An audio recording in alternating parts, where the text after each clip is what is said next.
Hello, everyone, and welcome back to another episode of Show Up with Cameron Gran. I am your host, Cameron Gran, and as a reminder, I'm not a therapist. I'm just somebody going on his own mental health journey, trying to give you guys a little tips and tricks that you guys can use on your own. I say try them, and if you don't like them, forget about them, because really only you know what works best for you, because only you are in your brain every day, and all anybody can do is give you tips and tricks to try. And if you don't like them, don't keep them. If you do like them, keep them. Because I think that trial and error is the best policy when it comes to mental health. I don't know why I decided to change it up a bit by explaining it that way, but I just did. So get off my back. I'm just kidding. If you're looking around me and you're wondering, if you're watching the video on YouTube, why things look a little chaotic, this might be. I'm going to try to make this the last video in my old apartment, even though I have some time to move because I'm moving slowly. But I want to give you guys a fair warning that this video is going to be shorter, simply because I have a lot I got to get done before I move to a new place. And the funny story that I'm going to start off with this story with you guys is I was fully, like, I signed the lease, I was fully on board, and then to motivate myself to move, I was like, you know what, let's fill up this fridge. So I get really excited, and I'm like, I want to be healthy. I'm going to buy all frozen vegetables because they're more healthier than canned vegetables, even though, you know, with things going on right now, we might want to, like, stock up on cans anyways. But when I did that, I was like, huh, now I'm hungry, so maybe I'll try this for once. And then I'm like, well, Cameron, you can tell that you don't cook much at home because you're just realizing in this moment that there's no microwave. So no microwaving for me. I mean, technically, I was just at Walmart earlier that day, and I was like, oh, that's kind of a cheap microwave. I did not expect that. So I might stop by and get one, but I've never had to buy my own microwave at an apartment before. So it was just interesting that well, I like the kitchen a lot. It's like it gives me good vibes, and I am really excited because I'm gonna basically turn my dining room into a kind of a special setup for you guys, and hopefully you guys like it. I bought things to make it a happy place, and then this apartment's kind of big, but I haven't really utilized it. And then I'm like, I'm gonna lose so much stuff in this new place, and then I realized I think I might have almost the same amount of space, or it's organized in a better way because there's like the closets are really thick and there's a lot of room. And I was like, oh, I thought I was losing because I'm losing counter space in the bathroom. But then I'm like, oh, well, you don't need all that counter space because you have these really deep closets right next to the bathroom to put towels in, to put like emergency medical stuff in, to put cans in. Because I was like, I'm going to stock up on cans.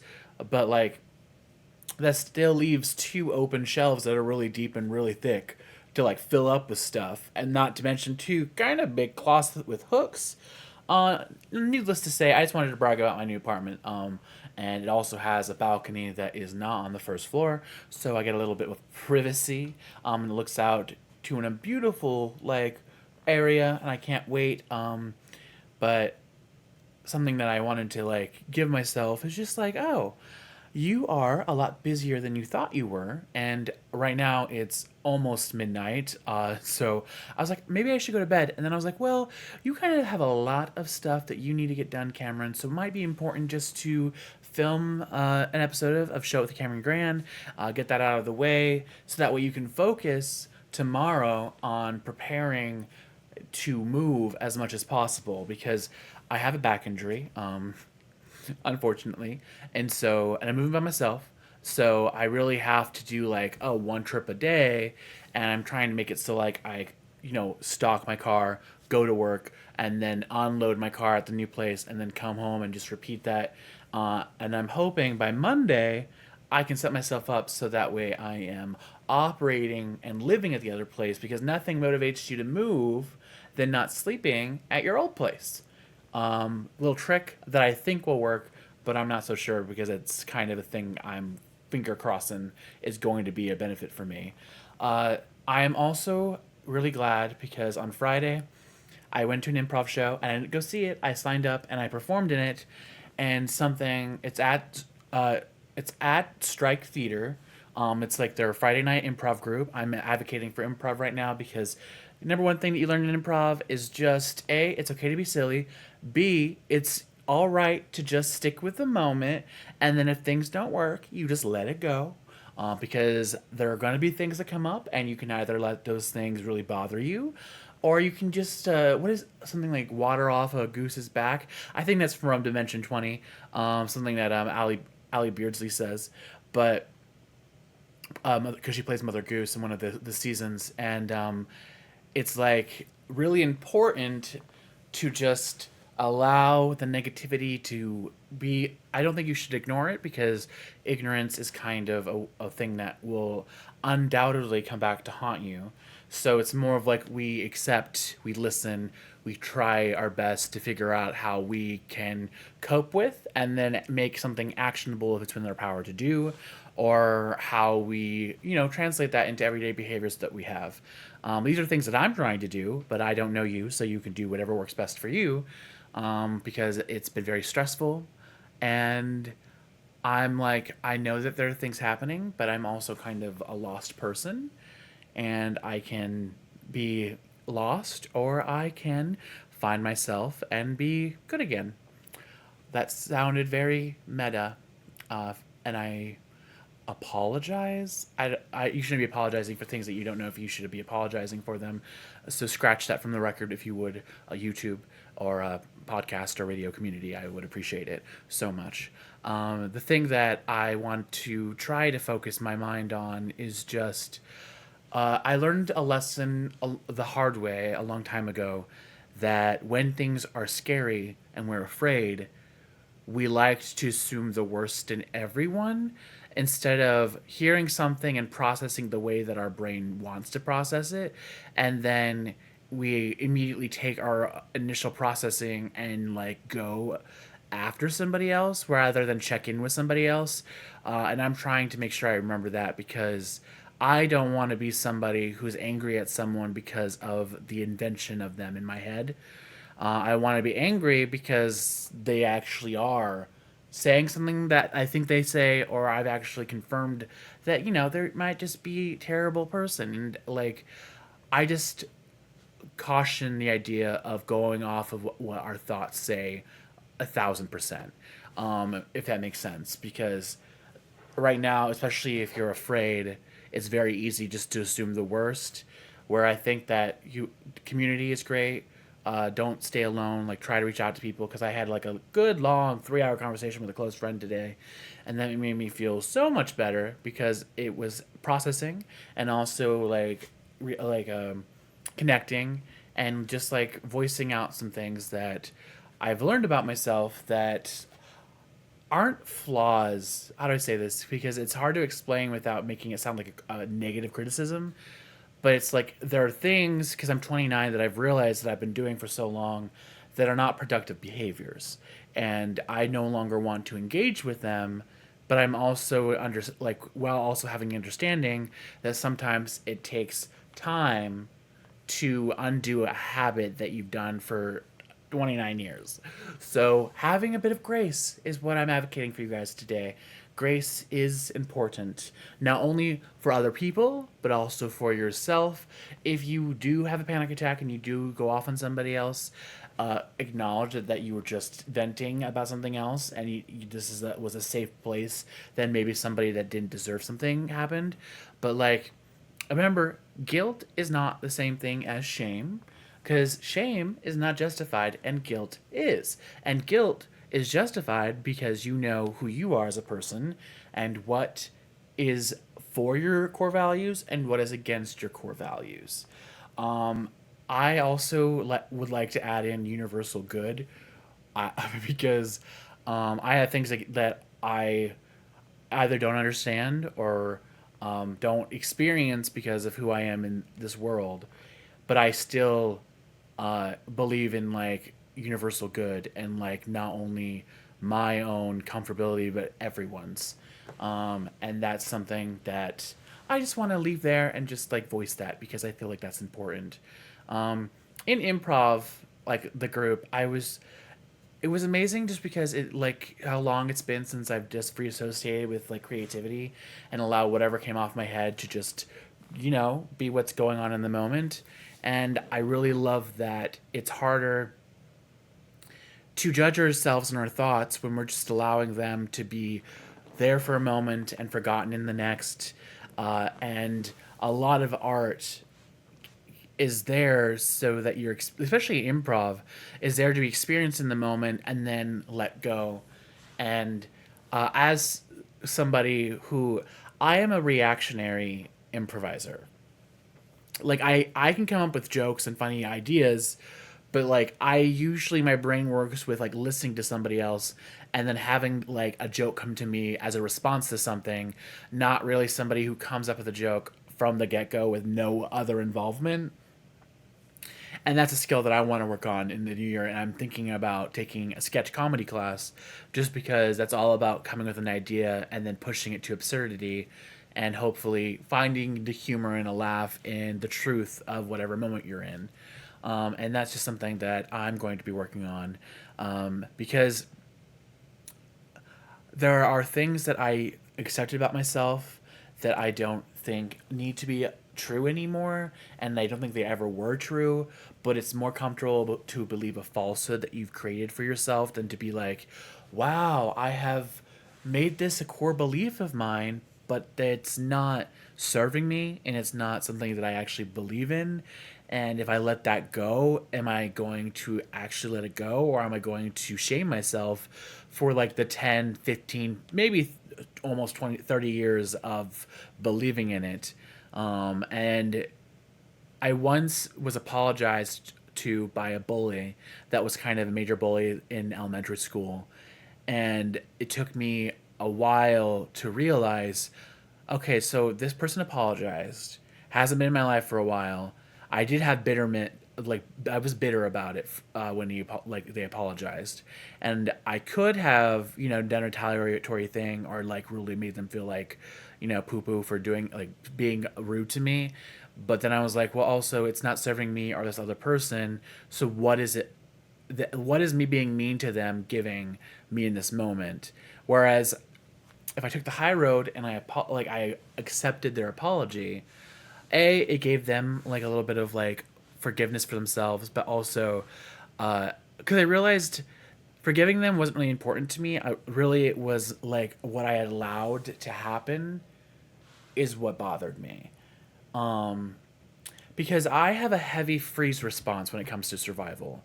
And I didn't think that was a problem, but the more I have grown up, the more I've realized that freezing in the wrong moments really doesn't help anybody, and actually can prolong unsafe scenarios. And that's something that I'm going to work through, because I don't want to freeze in case other people need me. I don't want to freeze in case like that can harm me in some way, because I stay in a bad situation, and if I had taken action to leave and like fled rather, might have been more beneficial. And I do think that's something that's important when you're going through DBT, is realizing what is your like initial instinct when it comes to unsafe scenarios. Safety is a trigger of mine. It's when I get the most emotionally flared up. It's when I might treat people the worst, because once safety is established again, that's when I'm able to think better. But like when safety is challenged, I kind of go like either freeze, or like we're not stopping until we're back at safety, even if I have to scream at you until we're there. It's kind of the only two functions I have. But if I'm doing that, usually I still haven't crossed the threshold yet, because once the threshold is crossed, I'm usually like, we either freeze or we disappear with ourselves. Sorry, I don't know why I triggered myself into a yawn, probably because it's almost midnight. But I just wanted to share that with you guys, because I don't think freezing is an option right now. And I want to make sure that if that's not a thing that's available to me, that I start figuring out how to help other people the best way I can.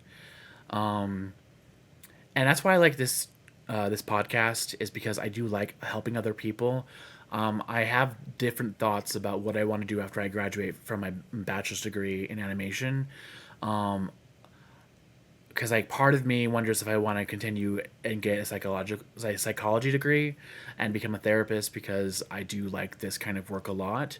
And then part of me is like, do I think it's something? Do I want to go to business school and get a law degree at the same time so I can figure out how to help the most amount of people as possible? Because something about like what I work on is I usually when I write things, I'm trying to tackle something that's really important to me. Either that's family trauma, or with the Flyaway Girl, it was suicidal ideation, and that one was important to me because there are a lot of misconceptions out there that we throw out in society, whether it's okay or not okay.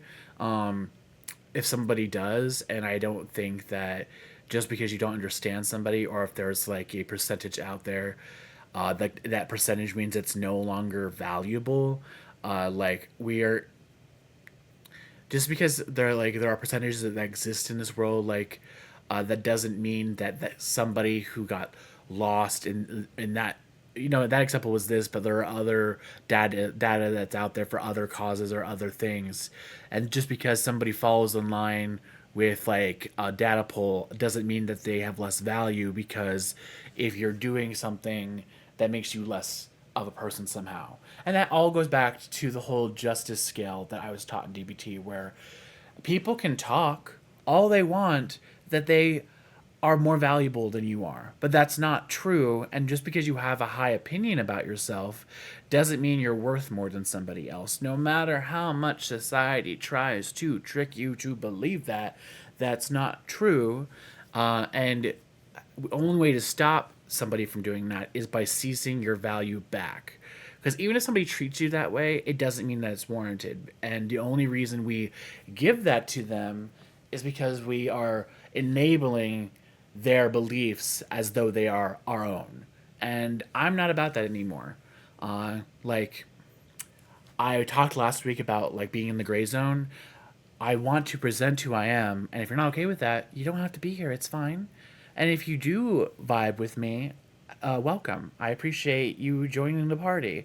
But I think with art and other things, it's like so important, especially with like freedom of speech is important right now, and all these things are valuable, and nobody has the power to belittle us into silence. And that goes for everybody. Like, I, as a child, really struggled with the concept of respect in my family, because you're expected to have respect, but then you're treated like garbage. And I am a very reasonable person. If you tell me what you want, if you have a boundary you want to set up, if I've upset you in some way, even if I get upset, if you tell me I have upset you and I care about you, even if I look angry, or if I feel like you look like I'm afraid to talk to Cameron, nothing that you could say to me as a friend or in my family would make me not want to listen to you, with the benefit of wanting to understand. And that's why I constantly am like, forget what my face says and just listen to my words, because my words are the truth of how I feel. My face is like survival, Your face kind of gives that initial reaction to stuff, and I'm never going to shame myself for having that initial face response, because that's me processing. And sometimes, I have a 5 second delay. Think of it that way. Like, Cameron has 5 seconds he needs before he gives you his true feelings about something. Because sometimes you just have to, like, view what you're going through and trying to process it. I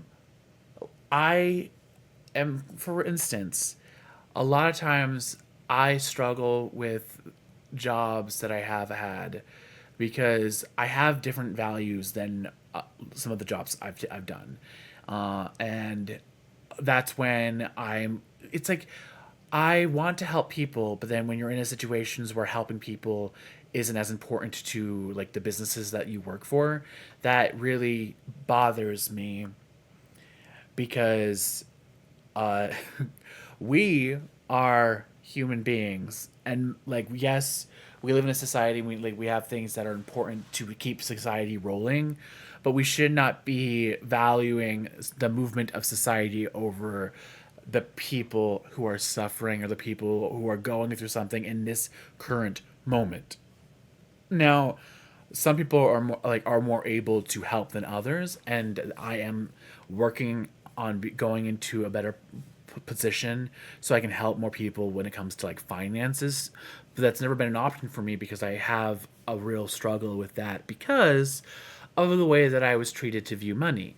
And I could have judgment still about that, but the people that I would judge about that stuff and not knowing about it are no longer with me. So that's like talking to a wall. Like, why still judge something that will never get fixed? Because those things that you missed out on are never going to happen, if that makes sense. And I've realized that I am a romantic who wants to find somebody, but I've never like outright presented what my expectations are, um, because a lot of society, like movies and stuff, especially if you've watched Katherine Heigl, I love her. She did a lot of movies where the whole premise of presenting what you are looking for in a relationship is looked down upon. Like The Ugly Truth is one of those movies, where you're just like, I'm looking for these certain things, and if you have them, great. If you don't have them, I'm gonna move on. That's no longer a thing. And I don't want. I'm not that kind of like brutal. Like, give me these things or bye bye.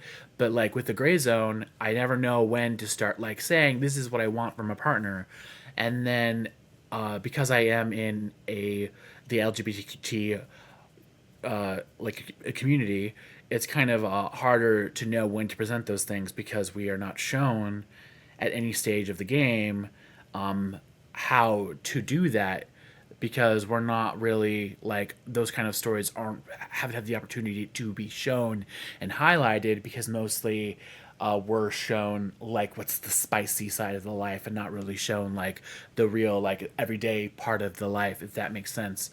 Because if you straight, they show you everything. Uh, Beginning of life, babies, finding somebody, marriage, divorce, or living till you're like 80 and dying together. Like you see everything in all of television, and beautiful, really, oh, so beautiful. But like, give other people a chance. Like let us know how to do all that stuff, because that's a struggle for me, and I wish that it was more clear. Also, that also comes from me allowing other people to tell me my worth. I was talking to my friend, and I went to acting school in New York for film and television, and I was like, part of the problem is maybe some things that were told to me by like trusted people that were kind of problematic. Because a teacher once, because like in acting school, you learn all, especially in film, you learn everything that you could possibly be taught as like we wanted on a job for. And so we went through like angry scenes, sad scenes, and then like intimate scenes and kissing scenes and like different things that were expected of us. And then one of the weirdest classes that we ever had was like when they were going over like the breakdown of what an intimate like love scene would be. And then they were like, listen, you guys are the hot ones. You're the ones that people come to, and then like just be like you have the look. You have like people want to see you, and then like so be shirtless, be like there, like do the scene, but like make sure you can do that other stuff. And then they after having this long speech about like society is gonna want you to do this on film, and then after that long speech, the teacher goes, "But not you, Cameron. Cameron, you're mostly gonna keep your shirt on, and nobody's gonna want to see you, like that." And I'm like, "Okay, backwards insult much, but thank you." Uh, that was kind of like, okay, well, just because you might not want to see it doesn't mean it doesn't happen. So it'd be great if people would like get off my back and just let me have happiness wherever I can find it. And it's just one of those things where I'm like, oh, okay, I wasn't really asking for your input into my life because you're here to teach me how to act, not to like tell me how repulsive you think I am. So, but thank you for your input. But I will be swiping left and continuing on with my life. Um, but that's kind of something that sorry, I'm reliving that a little bit here in this moment. But it was just like, wow, I did not ask for this in my life today. And but like, that was a thing a teacher told me, and I'm now sharing that trauma with you. So, thank you, for going through that with me. But that's something that I think is important because Something, because I've watched The Office Ladies a lot, and something that they talked about in that kind of stuff is like the beauty of a film or a limited series is they show you the entire script so you know what you're agreeing to. But when you do a TV show, which is what I want to do, either a sitcom or a drama, you have to really be open to anything because you don't know until they write it what's going to happen to your character.